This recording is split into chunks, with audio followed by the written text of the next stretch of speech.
Bukan perpisahan yang kutangisi, bukan pertemuan yang kusesali, tapi pengeluarannya itu yang banyak kali.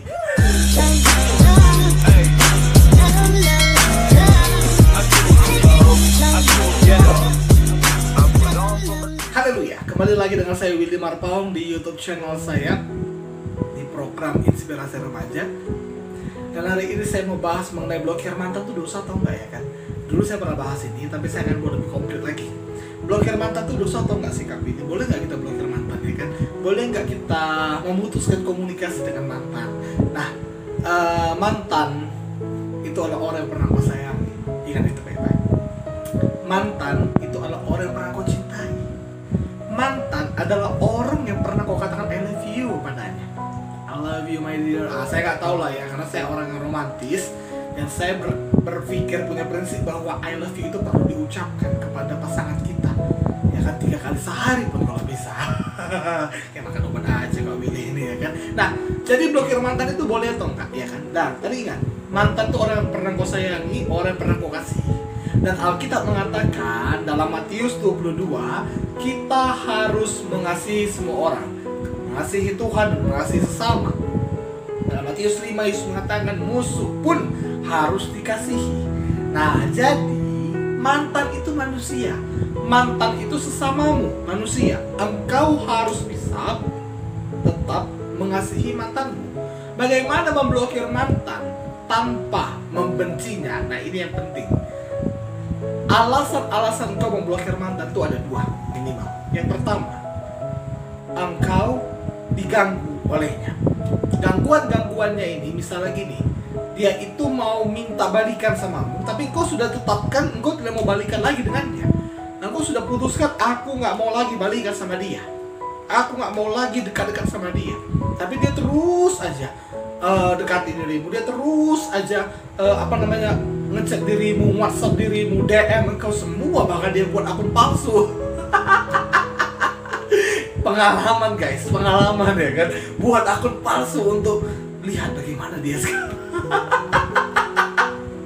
Kenapa mantan begitu mengejar-ngejar engkau? Karena begini, bukan perpisahan yang kutangisi, bukan pertemuan yang kusesali, tapi pengeluarannya itu yang banyak. Sebabnya kalau misalnya pacaran, nggak usah semua dibelikan, semua dituruti, makan di sana, makan di sini, jalan ke sana, jalan ke sini, habis duit ya kan, udah putus malu, ya kan. Nah jadi begitu kadang mantan tuh suka karena terlalu banyak pengorbanannya, ya kan. Sebenarnya bukan bicara cinta, tapi karena udah terlalu banyak pengorbanannya, mungkin pengorbanan hati, pengorbanan perhatian, pengorbanan duit ya kan. Lalu dia tuh nggak terima ya kan, atau mungkin dia memang cinta samamu, tapi engkau nggak mau lagi sama dia karena dia itu bukan yang terbaik buatmu. Lihat baik-baik, mantan bukan yang terbaik buatmu, tapi terbaik buat orang lain. Ingat tuh baik-baik, mantan bukan yang terbaik buatmu, tetapi dia akan menjadi yang terbaik buat orang lain. Karena Tuhan menciptakan manusia dan Tuhan memberikan penolong yang sepadan. Kalau engkau tidak sepadan dengan dia, kalau engkau merasa dia itu tidak baik buatmu, maka itu tidak sepadan namanya. Tapi dia bisa jadi sepadan dengan orang lain. Enak aja loh, emang dia gak butuh atau gak boleh berjodoh? Ya kan boleh ya kan. Tapi kan ada mantan tuh yang tiap hari WhatsApp ya kan, sayang aku mau balikin samamu, aku sayang samamu.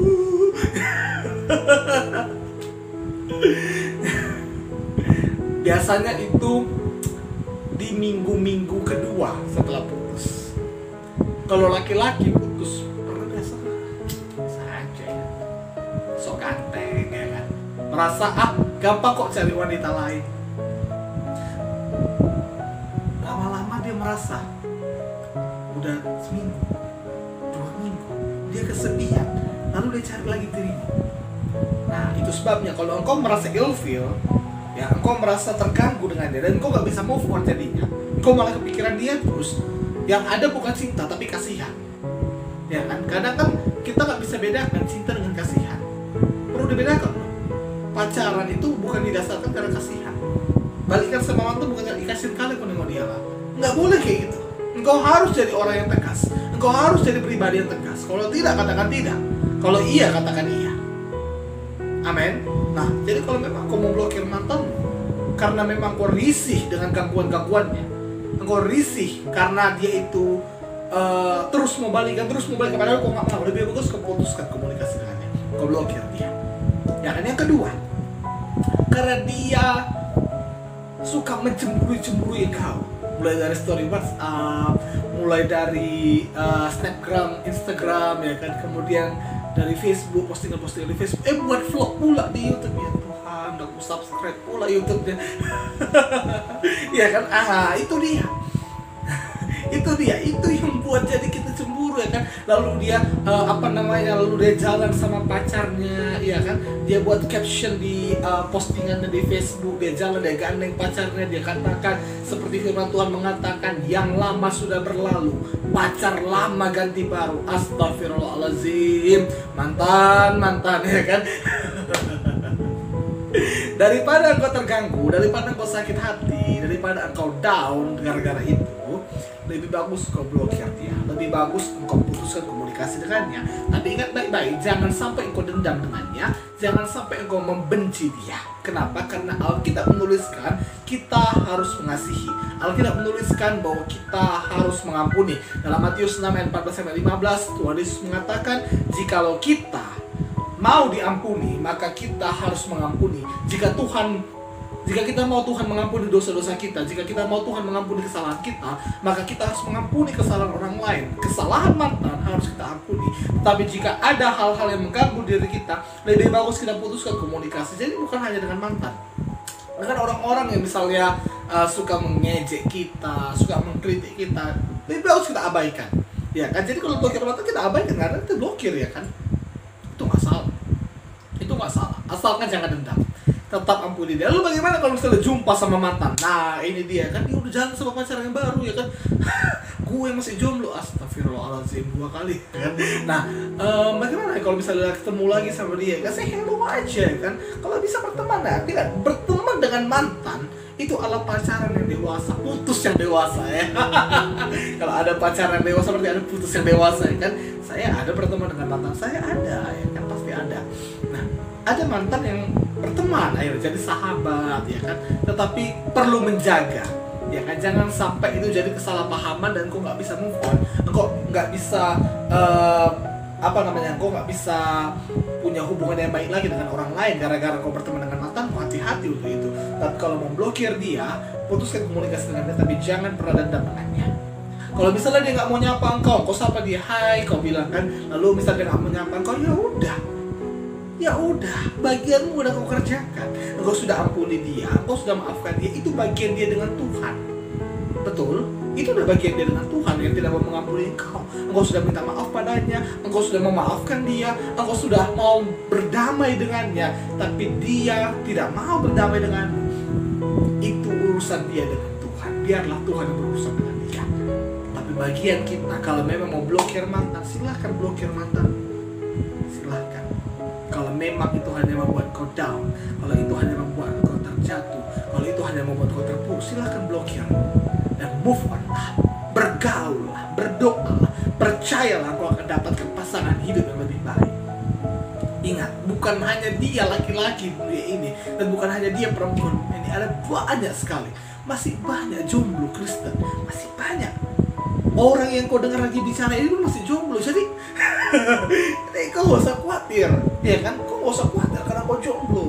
Nah, jomblo itu prinsip loh, ya kan. Jomblo itu bukan berarti laku, jomblo itu jadikan jomblo itu prinsip, ya kan. Dan prinsipnya apa? Untuk menjadi lebih baik dan untuk mendapatkan yang terbaik, oke? Jadi blokir mantan itu boleh, tapi jangan dendam. Tapi sebaiknya juga berteman dengan mantan, ya kan, berteman atau jadi seperti keluarga, ya kan. It's okay, ya kan, supaya ada kedamaian dan itu nanti nggak jadi pro dan kontra ke depannya, oke? Dan ini yang bisa saya sampaikan mengenai blokir mantan. Saya berharap ini bisa memberikan informasi yang baik bagi saudara, bagi teman-teman sekalian. Dan jangan lupa subscribe channel ini dan juga tekan tanda loncengnya sehingga setiap ada video baru, setiap ada vlog terbaru saya, setiap ada edukasi cinta, ya kan, edukasi cinta, program inspirasi remaja ini bisa memberkati teman-teman sekalian, bisa menguatkan teman-teman sekalian, dan juga bisa memberikan jawaban bagi teman-teman sekalian. Karena kebanyakan, hampir semua yang saya buat di vlog pribadi saya ini, saya dapatkan ide dari teman-teman semuanya. Teman-teman bertanya gimana ini, saya jawab melalui ini. Ini yang bisa saya sampaikan. Kiranya Tuhan memberkati, kiranya Tuhan menolong engkau untuk bisa move on daripada mantanmu dan engkau dapatkan pasangan hidup yang lebih baik. Bye bye, sampai jumpa di video berikutnya.